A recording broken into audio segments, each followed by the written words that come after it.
guys, yan guys, gagala na naman kami sa forest guys. Nandito kami sa forest malapit sa amin guys. Oh. Yan. Aking asawa oh, si Mara. Marang.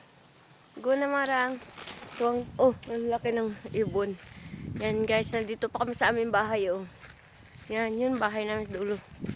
Maglalakad kami guys.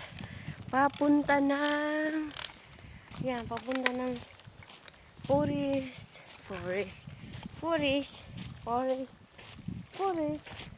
Yan guys oh, yan. Yan, ito yung daanan ng train guys. Kaya dito sa amin guys, sobrang tahimik dito. Pag nadaan lang ang train, maingay. Yeah, yung train na daan dito guys, for cargo at saka for the pasahero. Yan. Yan oh. Yan. Oh, lakad-lakad kami doon.